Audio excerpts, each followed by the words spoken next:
नमस्कार, करेन्ट न्युजमा यहाँलाई हार्दिक स्वागत छ। म प्रकाश गिरी। करेन्ट न्युजमा हामी कुनै पनि विषयवस्तु उठान मात्र गर्दैनौँ, यसको चिरफार अनि विश्लेषण पनि गर्ने गर्दछौँ। निकै चोटिलो विषय सत्तारूढ राजनीतिक दल नेपाल कम्युनिस्ट पार्टीभित्र चलिरहेको छ। त्यहाँ यति चोटिलो क्रियाकलापहरू भइरहेको छ कि अब त्यो क्रियाकलापले यो पार्टी टुट्छ कि यो पार्टी जोडिन्छ, प्रश्न गम्भीर रूपमा उठेको छ र एउटा अग्रसरता एमाले अध्यक्ष केपी ओलीले लिएका छन्, त्यसको पराकम्पहरू जान थालेको छ।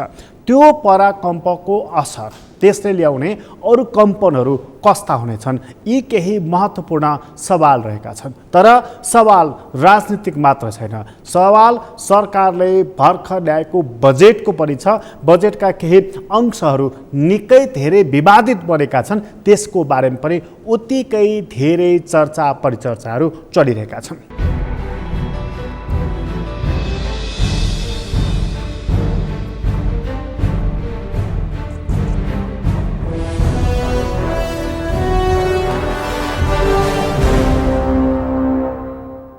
सरकारले बजेट ल्याएको छ।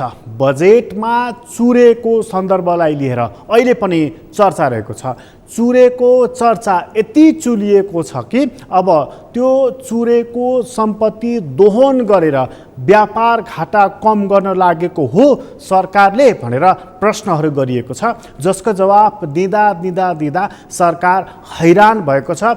राष्ट्रवादी छवि बनाएर अवतरण भएको सरकार अब त्यही छविबाट विसर्जनमा पुग्ने हो कि प्रश्नहरू तेर्सिएका छन्। तर यसको मूल विवाद चाहिँ यो सरकार सञ्चालन गरिरहेको नेकपा एमालेमाथि छ। यो पार्टी एक रहन्छ कि टुट्छ कि फुट्छ कि जुट्छ कि यस्तै छिन्न भिन्न हुन्छ कि अथवा चर्किएको ऐना जस्तो हुन्छ कि प्रश्नै प्रश्न छ नेकपा एमालेको बारेमा।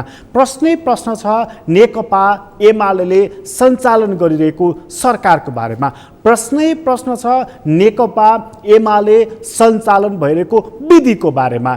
त्यसैले यी प्रश्नै प्रश्नको बीचमा रहेर आज हामी नेकपा एमालेको भविष्यको बारेमा मात्र होइन, वर्तमानको बारेमा पनि चर्चा गर्नेछौँ। र उसले ल्याएको बजेट, त्यो बजेट कति कार्यान्वयन होला त, त्यसको बारेमा पनि चिरफार चलिरहेको छ र त्यो विषयलाई मानिसहरूले, विज्ञहरूले कति महत्त्व दिएका छन् त्यो पनि चर्चाको विषय रहेको छ।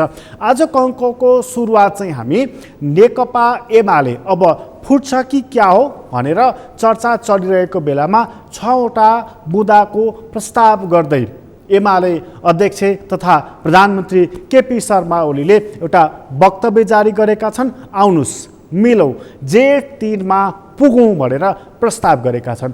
उनको यो प्रस्तावलाई अर्को पक्षले कुन रूपमा लिएको छ त्यो महत्त्वपूर्ण पक्ष छ। तर प्रधानमन्त्रीले यति बेला आएर जब संसदमा विघटन भएको विषय सर्वोच्च अदालतमा विचाराधीन छ, बहस चलिरहेको छ र त्यति नै खेर किन जेठ 3 मा पुग्ने कुरा उनले यति बेला गरे, जबकि माधव नेपाल समूहले लामो समयदेखि कराउँदै चिच्याउँदै घाँटीको नसा तन्कने गरी जेठ 3 मा फर्कौँ भन्दाखेरि पनि नसुनिएको विषय अहिले उनले अचानक किन पत्ता खुल्ला गरेका छन् त। हामी सुरुवातमा एमाले अध्यक्षले जारी गरेको वक्तव्यबाट कार्यक्रमको सुरुवात गर्दछौँ।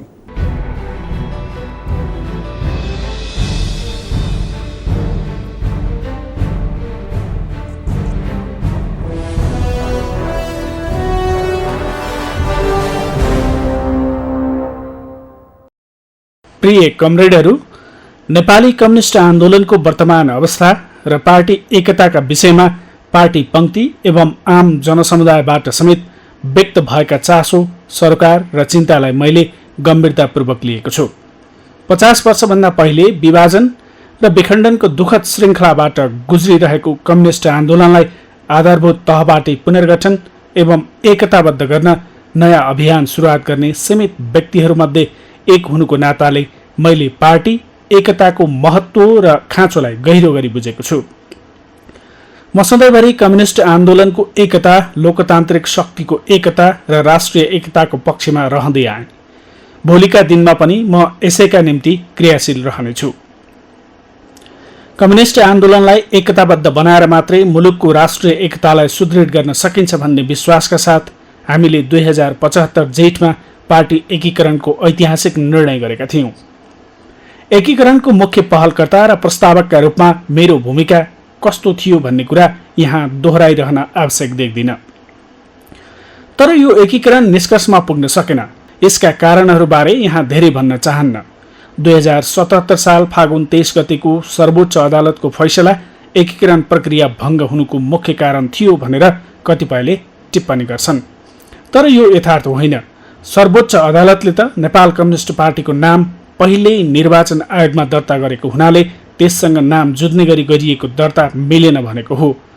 एकता कायम राख्ने भए नयाँ नाम प्रस्ताव गर भनेको हो र यसका लागि समय पनि दिएको हो। पार्टीको प्रथम अध्यक्ष हुनुको नाताले मैले यसमा आफै पहल पनि लिएको हुँ। तर पुष्पकमल दाहाल प्रचण्डको अनिच्छाका कारण मेरो प्रयास सफल हुन सकेन। त्यसपछि मात्रै हामी एकीकरणका पक्षधरहरूको साझा पार्टी, एकताको विरासत बोकेको पार्टीका रूपमा नेकपा एमालेलाई नयाँ स्वरूप र गतिका साथ अगाडि बढाउने निष्कर्षमा पुगेका हौँ। नेकपा एमालेको निर्माण र विकासमा हजारौं योद्धाहरूको पसिना, त्याग र बलिदान अन्तर्निहित छ। यस पार्टीप्रति जनताको अपार विश्वास छ। नेकपा एमालेलाई सुदृढ गरेर मात्रै कम्युनिस्ट आन्दोलनलाई बलियो र एकताबद्ध बनाउन सकिन्छ। यसो गरेर मात्रै मुलुकको लोकतन्त्र सुदृढ हुन सक्छ। यसको जगमा मात्रै राष्ट्र एकताबद्ध र सबल हुन सक्छ, विकसित र समृद्ध हुन सक्छ। त्यसैले यस पार्टीलाई किमार्थ कमजोर बन्न दिनु हुँदैन। आज नेकपा एमालेको आन्तरिक जीवनमा समस्याहरू देखा परेका छन्। ती समस्याहरूबाट पार्टी पङ्क्ति मात्रै होइन, राजनीतिक स्थिरता, लोकतन्त्र पक्षधर आम जनसमुदाय समेत चिन्तित छन्। परिस्थितिको गम्भीर्यतालाई ध्यानमा राखेर पार्टी अध्यक्षका हैसियतले मैले एकताका निम्ति गरेको अथक प्रयास र निरन्तर पहलबारे यहाँहरू सबै परिचित हुनुहुन्छ। तर हाम्रा अनवरत प्रयासका बावजुद जे नहुनु पर्थ्यो त्यही भइरहेको छ, जे हुनु पर्थ्यो त्यो भने भइरहेको छैन। पार्टी एकताको मुख्य आधार पार्टीका स्थापित सिद्धान्त र नीति, विधि र पद्धति एवं मूल्य र मान्यताहरू हुन्। राष्ट्र, जनता र आन्दोलनको हितलाई केन्द्रबिन्दुमा राखेर असल मनसायले अगाडि बढ्ने हो भने हामीहरू बीचका समस्याहरू समाधान हुन नसक्ने म कुनै कारण देख्दिनँ। त्यसका लागि सबैभन्दा पहिले हामी एक ठाउँमा उभिन जरुरी छ। एकताको लक्ष्य राखेर सकारात्मक र सृजनात्मक योगदान गर्न आवश्यक छ।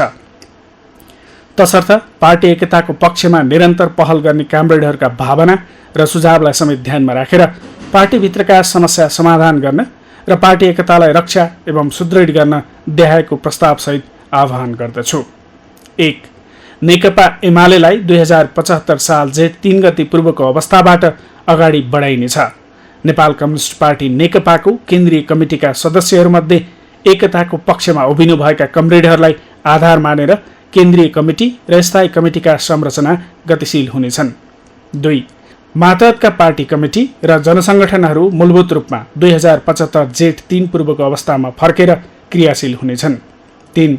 सङ्गठनात्मक क्षेत्रका यी निष्कर्षहरू कार्यान्वयन गर्ने क्रममा देखा पर्ने समस्या समाधानका लागि कार्यदलले काम गर्नेछ। 4. आफ्नो पार्टीका अध्यक्षलाई प्रधानमन्त्री पदबाट हटाई विपक्षी दलका नेतालाई प्रधानमन्त्री बनाइयोस् भन्ने मागसहित सर्वोच्च अदालतमा प्रस्तुत रिट निवेदनमा प्रयोग गरिएको नेकपा एमालेका निवर्तमान सांसदहरूको हस्ताक्षर फिर्ता हुनेछ। 5. यसबीचमा विभिन्न कमरेडहरूबाट भएका गल्ती तथा कमी कमजोरीहरूलाई लिएर कुनै कारबाही गरिने छैन, पूर्वाग्रह राखिने छैन र कुनै भेदभाव गरिने छैन। 6. नेकपा एमालेलाई वैचारिक, सङ्गठनात्मक र भावनात्मक रूपले एकताबद्ध, अनुशासित र अझ सुदृढ बनाउन सबै कमरेडहरूले रचनात्मक योगदान गर्नुहुनेछ। केपी शर्मा ओली, अध्यक्ष, नेपाल कम्युनिस्ट पार्टी एमाले।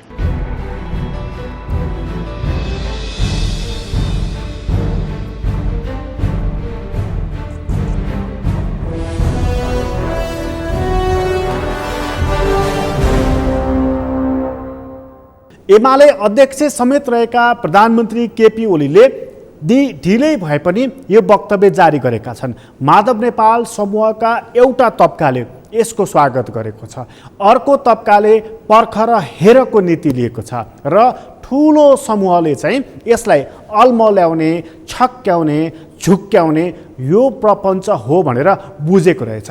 त्यसैले प्रधानमन्त्री अथवा नेकपा एमालेका अध्यक्षले जेठ 3 मा फर्कौँ भनेर किटानीको साथ नभनेको हुनाले अनि त्यसपछि एमालेकै अर्का नेता माधव नेपाल समूहले शेरबहादुर देउवालाई प्रधानमन्त्री बनाउने गरी गरिएको हस्ताक्षरलाई थाती राखौँ अथवा फिर्ता लिनुपर्छ भनेर गरिएको घोषणालाई उनीहरूले गम्भीर अर्थको रूपमा लिएका छन्। यदि यही चिज सार्वजनिक गर्ने हो भने माधव नेपालसँग किन संवाद भएन? संवाद नै नगरिकन माधव नेपाल पक्षको पनि आफैले त्यसको स्वामित्व लिँदै यो वक्तव्य कसरी जारी भएको छ, यसको पछाडिको कारण के हो भनेर अहिले यसलाई केलाउने, छलफल गर्ने, संवाद गर्ने यही चर्चा चलिरहेको छ। माधव नेपाल समूह अर्थात् स्वयं माधव नेपालले पनि यही बीचमा नेकपा माओवादीका अध्यक्ष पुष्पकमल दाहाल प्रचण्डसँग संवाद गरेका छन्। नेपाली कङ्ग्रेसका सभापति शेरबहादुर देउवासँग पनि संवाद गरेका छन्। पार्टीकै अथवा आफ्नै समूहकै स्थायी कमिटीका सदस्यहरूसँग पनि संवाद गरेका छन्। के भन्छन् साथीभाइहरू भनेर आम बुझाइ चाहिँ अथवा माधव नेपाल समूहको आम बुझाइ चाहिँ अल्मल्याउन खोजिएको, झुक्क्याउन खोजिएको भन्ने रहेछ। त्यसपछि उनको स्टेप के हुन्छ? अब महत्त्वपूर्ण विषय यो रहेको छ। यो विषयलाई एकछिन थाती राखौँ। यसलाई थाती राख्ने हो भनेदेखि सरकारले अध्यादेशबाट बजेट ल्याउन मिल्दैन थियो भनेर कैयौँ कानुनवेत्ताहरूले यसमाथि सवाल खडा गरेका थिए। यसका बावजुद पनि बजेट आएको छ। त्यो आएको बजेटमा पनि प्रश्न उठाइएको छ, व्यापार घाटा कम गर्नको लागि प्राकृतिक सम्पत्तिको दोहन गर्दै भारतमा बेच्ने भन्ने कुरा कसरी पर्न सक्यो त्यो बुझ्दा भनेर मानिसहरूले प्रश्न गरेका छन्। सरकारले जवाफ दिँदा थाकेको छ। अहिले पनि चर्चा त्यही चलिरहेको छ, अहिले पनि बहस त्यही चलिरहेको छ। अर्थमन्त्रीले फेरि पनि भनेका छन्, एक डोको माटो पनि चुरेबाट हामी उठाएर बोकेर कसैलाई बेच्दैनौँ। उनले यो प्रतिबद्धता जनाएका छन्।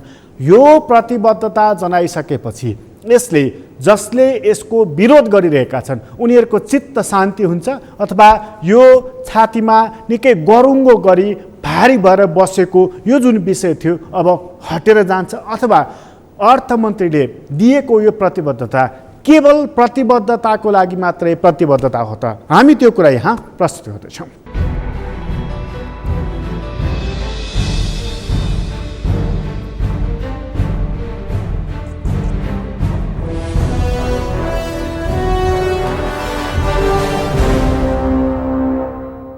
खास गरी तराई भित्री मधेस को मात्रै होइन, सिंह राष्ट्रकै केन्द्रदेखि भविष्यका निम्ति चुरेको संरक्षण सर्वाधिक महत्त्वपूर्ण विषय हो। त्यसकारणले सरकारले चुरे क्षेत्रमा हामीले चाहिँ कुनै पनि प्रकारले त्यहाँ चाहिँ उत्खननका कामहरू नगर्ने, त्यहाँबाट माटो, ढुङ्गा, गिटी, बालुवा कुनै पनि चिजहरू त्यहाँबाट उत्खनन गर्ने निकाल्ने काम नगर्ने, चुरे क्षेत्रको सम्पूर्ण रूपमा संरक्षण गर्ने त्यो दृष्टिकोण अघि सारेको छ र यसबाट हामीले चुरे क्षेत्रलाई हराभरा बनाउनका निम्ति त्यसको चाहिँ प्राकृतिक अवस्थितिलाई चाहिँ सुरक्षित र संरक्षित गर्नका निम्ति रिसोर्स पनि त्यसै ढङ्गले विनियोजन गरिएको छ र जल पुनर्भरणका पनि नयाँ कार्यक्रमहरू हामीले खास गरी चुरे क्षेत्रमा जल पुनर्भरणका कार्यक्रमहरू अन्तर्गत कैयन पोखरीहरू निर्माण गर्ने र त्यो चाहिँ चुरे क्षेत्रलाई हराभरा गर्ने त्यस प्रकारको पनि कार्यक्रम अघि सारेको छ। यो सच्चाइलाई अनदेखा गरेर कतिपय कोणबाट चुरेका बारेमा केदेखि पुराना क्लिप्सहरूलाई चाहिँ डिस्प्ले गरेर केही भ्रम सृजना गर्ने कोसिस भएको छ। यसतर्फ यस्तो भ्रमबाट कोही पनि भ्रमित हुनु हुँदैन। चुरे क्षेत्रको संरक्षणका निम्ति मैले बारम्बार भन्ने गरेको छु, चुरे क्षेत्रबाट चुरे र सिवाली र भावर क्षेत्रबाट र नदी क्षेत्रबाट हामी चाहिँ एक डोको माटो र एक डोको गिटी वा बालुवा पनि हामी उठाउँदैनौँ भन्ने मैले चाहिँ दृढ।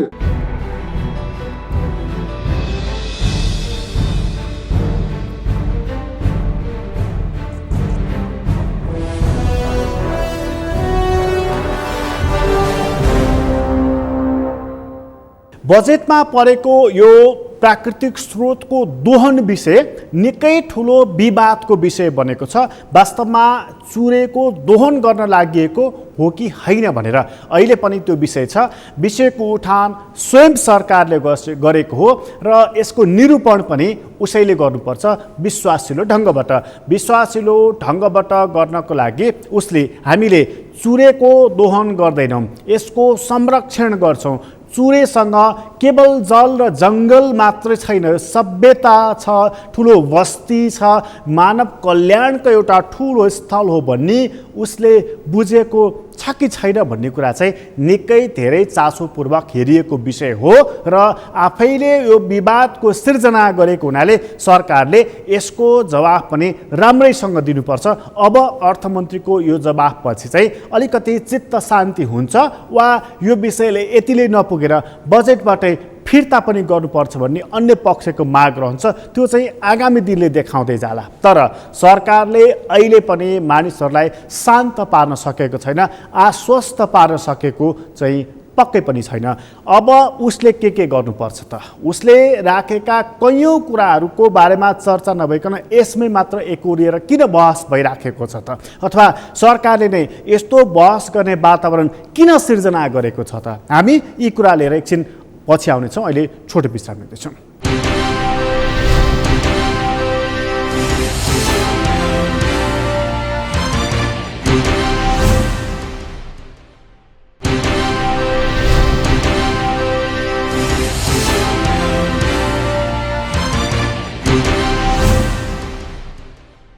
विश्रामपछि पुनः स्वागत छ। हामी करेन्ट न्युजमा छौँ र करेन्ट न्युजमा कुराकानी गर्दैछौँ। राजनीतिक सङ्कटसँगै आर्थिक सङ्कटको चपेटामा पनि नेपाल परेको छ। कोरोनाको सङ्कट छँदै नै छ, यसले ल्याएको आर्थिक सङ्कट पनि छँदै नै छ। यसै बेला अध्यादेशबाट ल्याइएको बजेट छ जसको बारेमा 50 प्रश्न तेर्सिसकेका छन् र त्यो प्रश्नको जवाब सरकारले दिनुपर्नेछ। कुरा चुरेको मात्रै छैन, सामान्य अर्थमा भनियो भनेदेखि पनि यो सङ्कटको बिचमा सरकारले 6.5% को आर्थिक वृद्धि दर हासिल गर्छौँ भनेर गरेको घोषणा कति सम्भव छ? र अहिले सरकारले 16 खरबभन्दा माथिको बजेट ल्याएको छ। तर यो देशमा 11 खरबभन्दा माथिको बजेट खर्च भएको रेकर्ड छैन। त्यसो भनेदेखि यति ठुलो आकारको बजेट सरकारले किन ल्याएको छ? जब सरकारले 11 खरबभन्दा माथिको बजेट खर्च गर्न सक्दैन भनेदेखि बजेटको आकार ऊ किन बढाइरहन्छ? खर्च गर्न सक्ने प्रणाली ऊ किन विकास गर्दैन? खर्च राम्रो गर्ने अथवा भनौँ कि जो ठाउँमा उसले बजेट छुट्याएको छ त्यो ठाउँमा सदुपयोग हुने त्यो प्रणाली, त्यो व्यवस्था किन उसले सुरुवात गर्दैन? यी प्रश्नहरू छन्। त्यसैले यो चुनौती छ बजेटको सन्दर्भमा। यो चुनौतीको सामना कसरी गर्ने, यसको निवारण कसरी गर्ने, नेपाल राष्ट्र बैङ्कका गभर्नरको फरक खालको धारणा यहाँ प्रस्तुत गर्दैछौँ।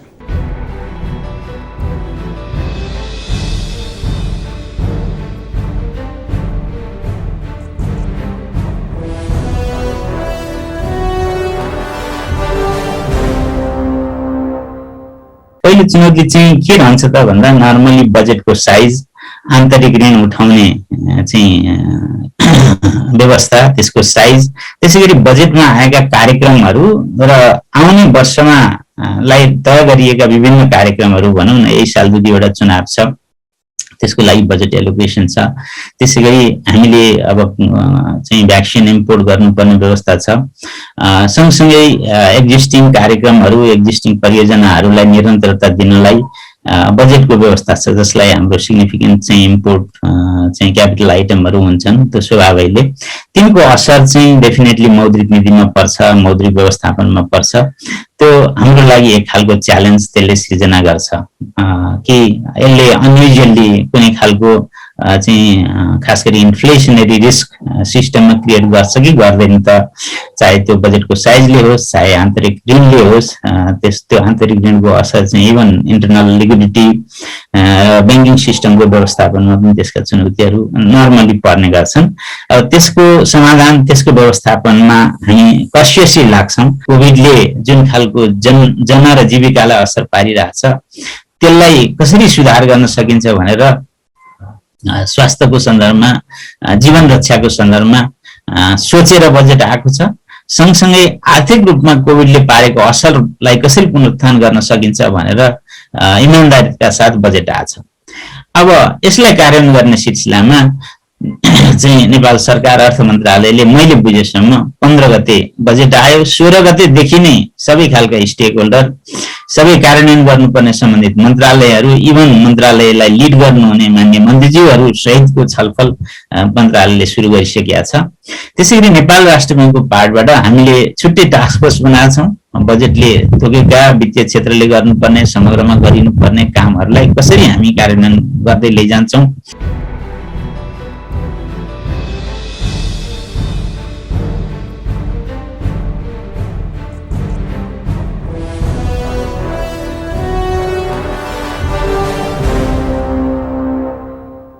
बजेटको बारेमा प्रश्न आज मात्र होइन, वर्षौँदेखि छ। 2008 सालमा जब नेपालमा बजेट आयो त्यस बेलादेखि आजसम्म एउटै प्रश्न छ, उही सवाल छ, ठुला कुरा गर्ने, कार्यान्वयन पटक्कै नगर्ने। नेपालको यो पुरानो रोग अहिले पनि हटेको छैन, अहिले पनि सरेको छैन। उहिलेदेखिका 40-42देखि कयौँ 30 सालका घोषणाहरू पनि अहिले पनि कार्यान्वयन भएका छैनन् र बजेटमा ती निरन्तर पढि पनि रहन्छन्। त्यस्ता कुराहरू जुन कुरा लागू गर्न सकिन्न, त्यस्ता कुराहरू जुन घोषणा गरेर कार्यान्वयन गर्न सकिन्न, किन तिनलाई हटाइन्न? अथवा ती कामहरू किन गरिन्न जुन अहिले आवश्यक छ र ती काम किन गरिन्न जुन गर्न सकिन्छ? यो कुराको बारेमा कहिले समीक्षा गर्ने? योजना आयोगले कहिले समीक्षा गर्ने? नेपाल राष्ट्र ब्याङ्कले यस्ता कुराहरूको बारेमा कहिले समीक्षा गर्ने? अर्थ मन्त्रालय स्वयंले यसबारेमा कहिले ध्यान दिने? संसदमा यसबारेमा किन व्यवस्थित ढङ्गबाट संवाद नगर्ने, अन्तर्क्रिया नगर्ने? यी प्रश्नहरू छन् र यी प्रश्नहरू सँगसँगै उसले निजी क्षेत्रसँग किन साझेदारी गरिरहेको छैन? यी प्रश्नहरू पनि थुप्रै रहेका छन्। त्यसैले यो बजेट त सुन्दा राम्रै खालको आएको छ, तर कार्यान्वयन पक्ष फितलो छ, जुन विगतका अनुभवहरूले देखाइसकेको छ। अर्थ सचिव भइसकेका मानिस, अहिले पनि लेख्ने पढ्ने काममा व्यस्त रहेका मानिस, यो बजेट हेर्दा राम्रो छ, कार्यान्वयन गर्न कति सकिन्छ अथवा सकिन्न भन्ने यसको चुनौतीको सबैभन्दा ठुलो चुनौती चाहिँ के हो त? त्यो कुरा यहाँ प्रस्तुत गर्दैछौँ।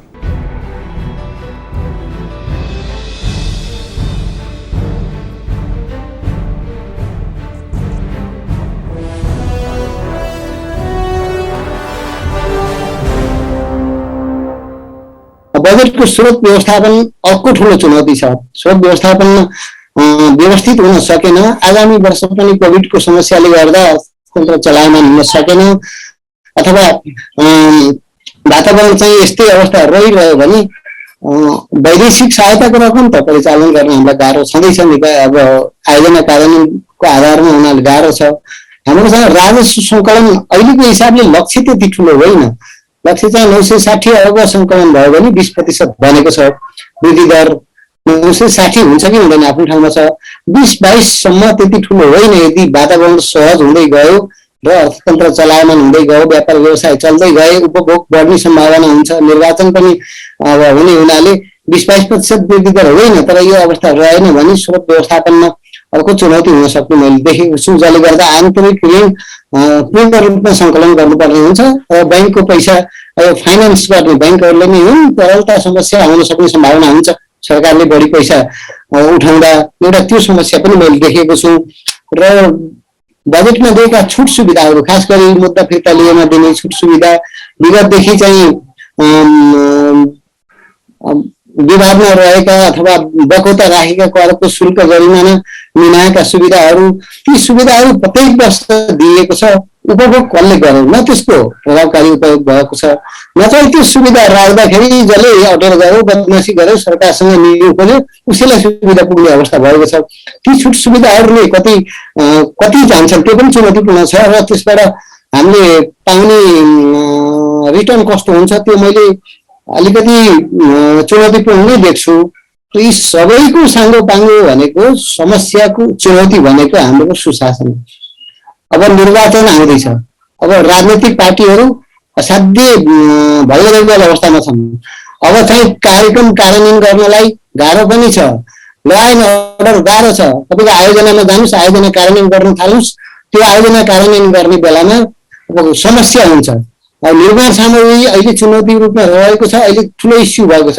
यस्ता समस्याहरू यो अहिले आउने बजेटमा पनि मैले देख्छु र त्यो समस्यालाई बेलैमा सम्बोधन गर्ने किसिमले गइएन भने बजेट कार्यान्वयनमा गाह्रो हुन्छ जस्तो मलाई लाग्छ।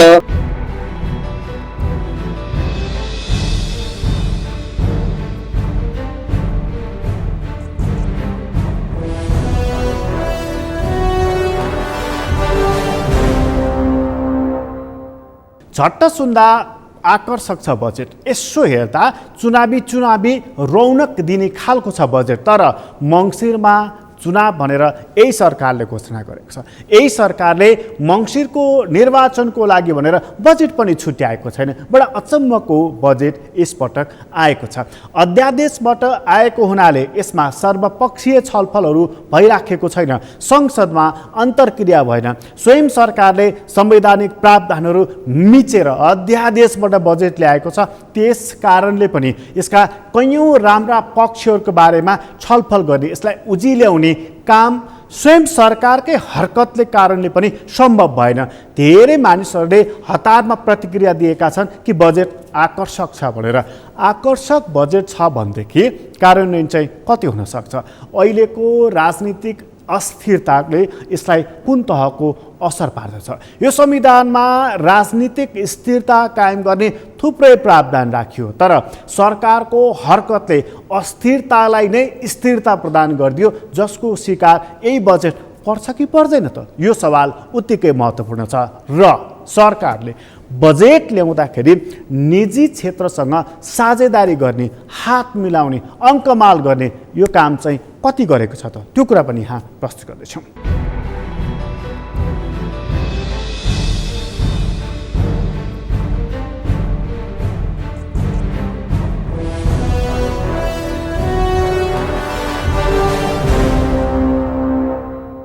हामीले दुईटा काम गर्यो भने पक्कै पनि हामी यो बजेटको जुन उद्देश्यहरू छ त्यसलाई प्राप्ति गर्न सक्छौँ। त्यो दुईटा काम के हो भने, एउटा हामी 1 महिना या 1.5 महिनाभित्रै सम्पूर्ण नेपालीहरूलाई हामीले खोपको व्यवस्था गर्नुपर्छ। हुन त सरकारले झन्डै 27 अर्बको बजेट पनि यसको लागि लिएर आएको छ।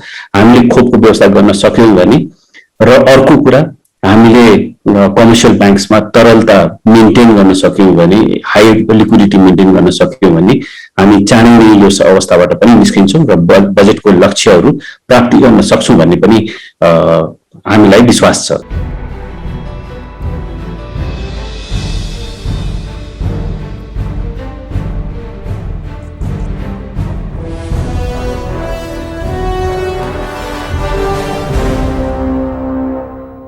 बजेट ल्याएर मात्रै हुँदैन, कार्यान्वयन हुनुपर्दछ।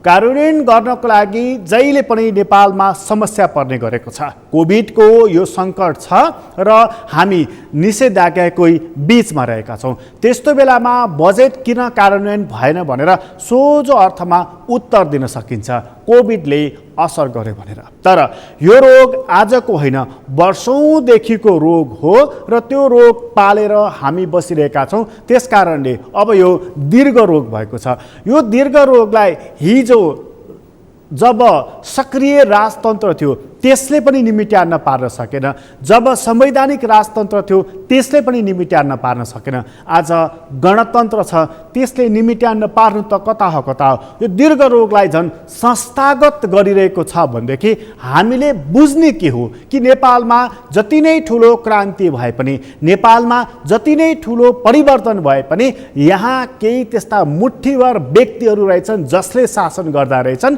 र त्यस्ता केही मानिसहरू, मुठ्ठीभर नेता रहेछन् जसले आन्दोलन त गर्छन्, आन्दोलनपछि परिवर्तन गर्न सक्दा रहेनछन् र आफै परिवर्तन हुँदा रहेछन् भनेर। यही हो अब हामीले बुझ्नुपर्ने कुरा। गणतन्त्र आए पनि, प्रजातन्त्र आए पनि, राजतन्त्र आए पनि यो देशमा कसको लागि आयो, कसको लागि यी व्यवस्थाहरू परिवर्तन भए यो सवाल गम्भीर रूपमा उठेको छ र आज कतै यो सिस्टम फेलियर भएको यो उदाहरण त होइन, मानिसहरू सवाल पनि खडा गरिरहेका छन्। यसको बारेमा अलग चर्चा गरौँला, तर अहिले चाहिँ यो बजेट त आएको छ, कार्यान्वयन चाहिँ हुन्छ कसरी सवाल सरकारलाई तेर्स्याएको छ। करेन्ट न्युज अहिलेलाई यति नै। करेन्ट न्युजबाट म प्रकाश गिरीलाई बिदा दिनुहोस्। सगरमाथा टेलिभिजन हेर्दै गर्नुहोला। नमस्कार।